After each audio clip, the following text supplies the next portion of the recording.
Hello and welcome to another episode of the Cloud Conversations podcast. I'm Tom Wright, standing in for Finbar, who's away for a few weeks, but joined as ever by Patrick Watson, who's back in the Northern Hemisphere after a few weeks. How's it going, Patrick?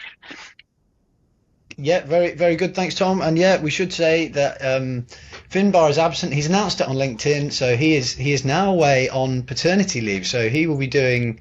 I look forward to his report on his return on, most effective lullabies, impact of lack of sleep on general productivity, and various other reasons. But yeah, Finbar's off on paternity, so congratulations to both him and his partner. But yes, I was down under for the first time.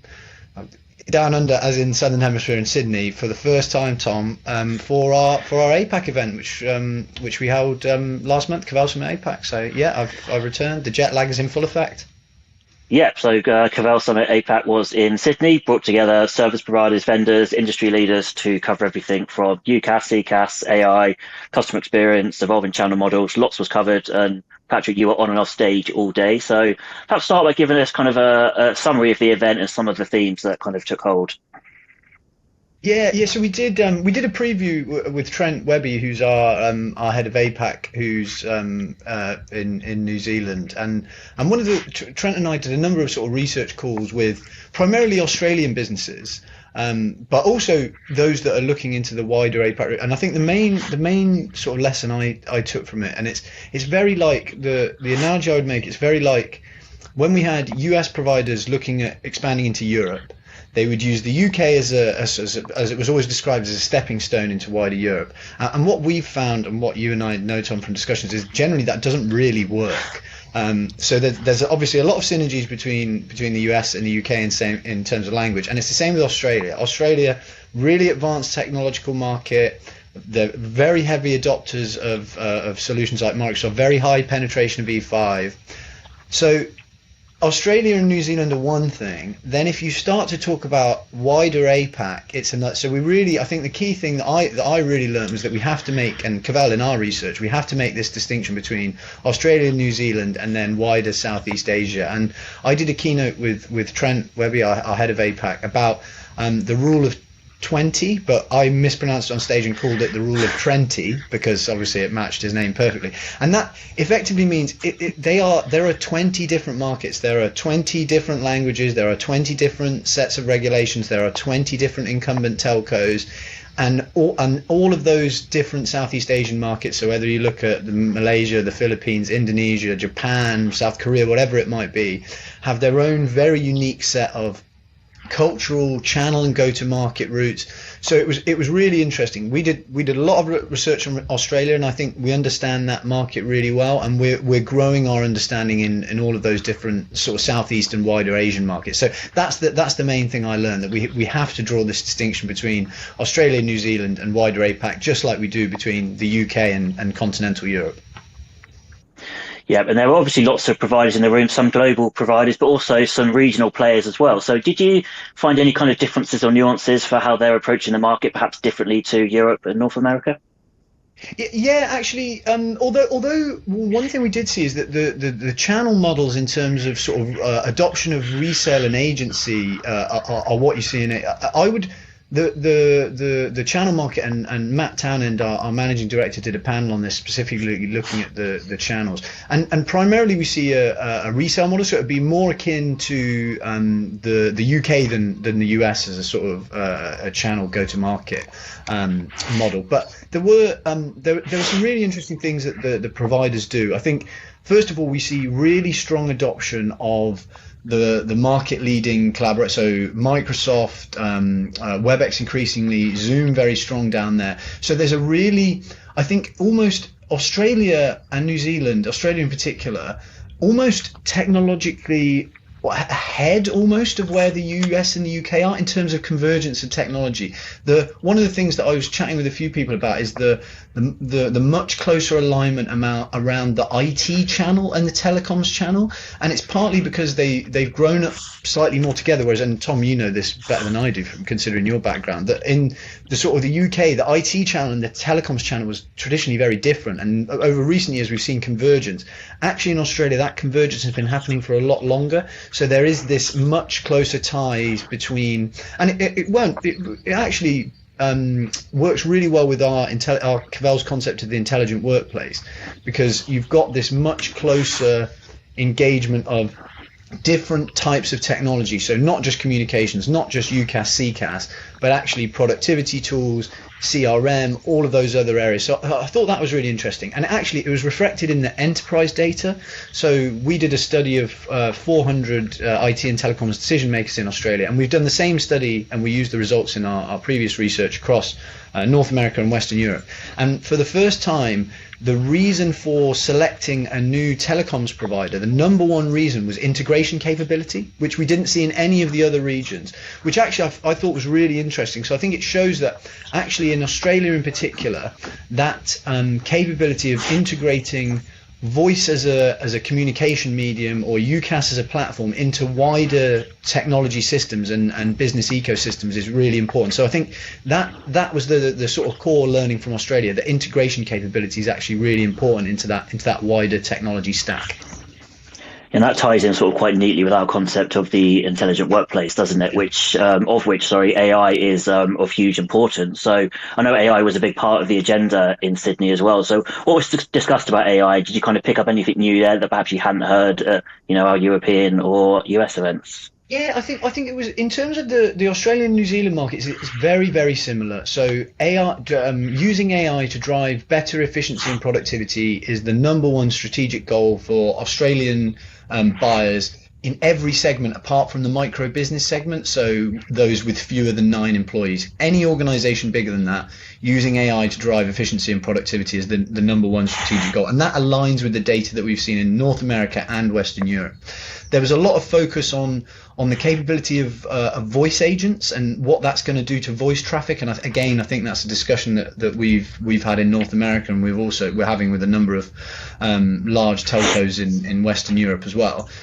But the really interesting thing, I think, when you talk about AI is when you start to look at the wider Asian markets. And the reason for that is the cost of labor as a starting point. So if you look at a market like the Philippines, which is a really big contact center outsourcing market, so a lot of contact centers are outsourced to the Philippines. There's potentially hundreds of thousands of formal and informal contact center agents in the Philippines. Now, when you look at AI in the contact center, or in informal contact center, if we're talking sort of UCaaS plus CX, when you talk about those AI features, often they're a premium add-on, or they're part of a premium package.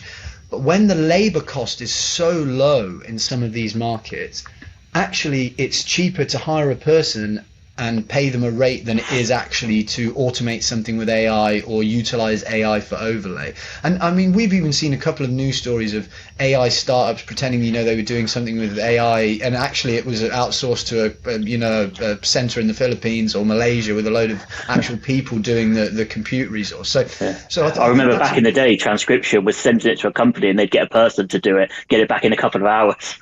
Exactly that. So I think that's and that's one of the things that we heard as. And one of the sort of conclusions that it really made me think at the end of the event was, are the solutions that Western UCaaS providers, and I'm talking about the market's leading providers, so Microsoft, Cisco, Zoom, Ring, 8x8, at the current sort of price point, are they really suitable for those Southeast Asian markets when you're considering how low labor is, how low the labor costs are? So that's the one thing on AI. The other thing, just in terms of the cost of these markets are incredibly cost sensitive. So we also did a little bit of research. We didn't feature it too heavily on the event. We did some specific research on the Indian market and also Indonesia as well. Indonesia, a country of more than 200 million people. Incredibly cost sensitive. So you asked about some of the providers that we had at the event. We had a few of the pan regional providers who operate in these countries, and they have to have very, very different pricing points and structures in order to cater for businesses in those solutions. And you've seen solutions like Tata's Jamvi, for example, in India, which is a very specific, very cost effectively UC solution designed specifically for cost sensitive markets. And I was starting to think, I wonder if the solutions that have been developed both generally in North America but also in Europe, if they are suitable for these Southeast Asian markets, and whether there's going to have to be a sort of fundamental change in order for those to be successful from a sort of go-to-market perspective. Yeah, and sticking on that theme, I think it's fair to say that this time, our second time in APAC, we looked a bit further beyond the English-speaking countries. I know you did a lot of work on that. So, Yeah. did anything kind of stick out to you there, or any kind of interesting findings as you were looking at different markets? Because it's very fragmented culturally, isn't it, as you've already alluded to?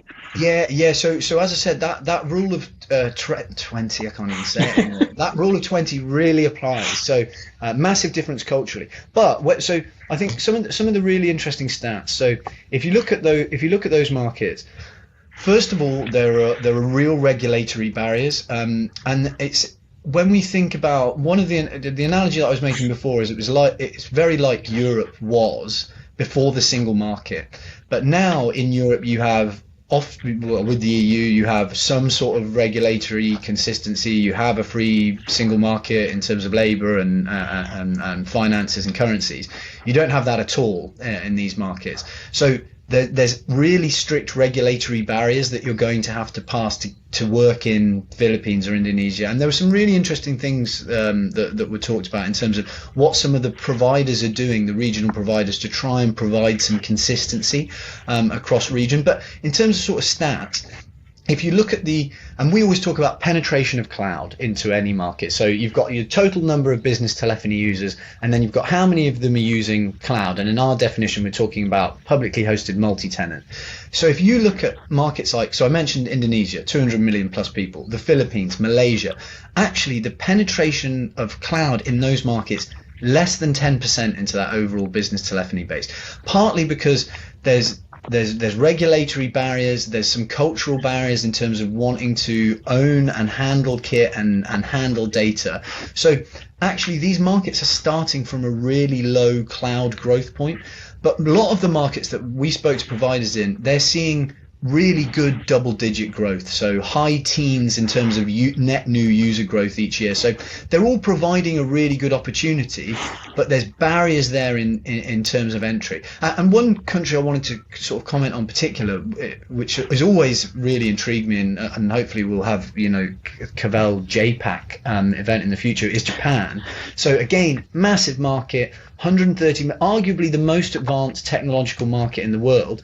But when we were speaking to providers that operate there, a really small proportion would count as cloud users in our definition, because they just generally don't tend to use publicly hosted multi-tenant cloud. There's a lot of privately installed instances of cloud solutions in private data centers, but they're not multi-tenant. However, we did hear that the Japanese market might be entering a sort of inflection point, and when we built that into our forecast, just looking at the numbers, we think there are only a few million pure cloud users in the Japanese market at the moment, but we think that might more than double over the next 5 years. And when we asked the providers, in particular as to why that might be, the primary reason that we heard is that actually a lot of those legacy platforms they've traditionally used, if you think of NEC, for example, which is now, is exiting, is the amount of investment that is going into those platforms. The investment just isn't there anymore. And actually we're going to see some cloud movement in Japan. So I think it's a really, like you said, it's a really mixed picture depending on where you're looking in the region. But Japan really interesting in terms of the potential growth there. Yeah. So let's finish then by thinking about service providers. What do you think should be on their agenda for the next year or so in the APAC region? Obviously, lots of markets, we're 20 different markets, but give us an idea of where you think they should be focused in.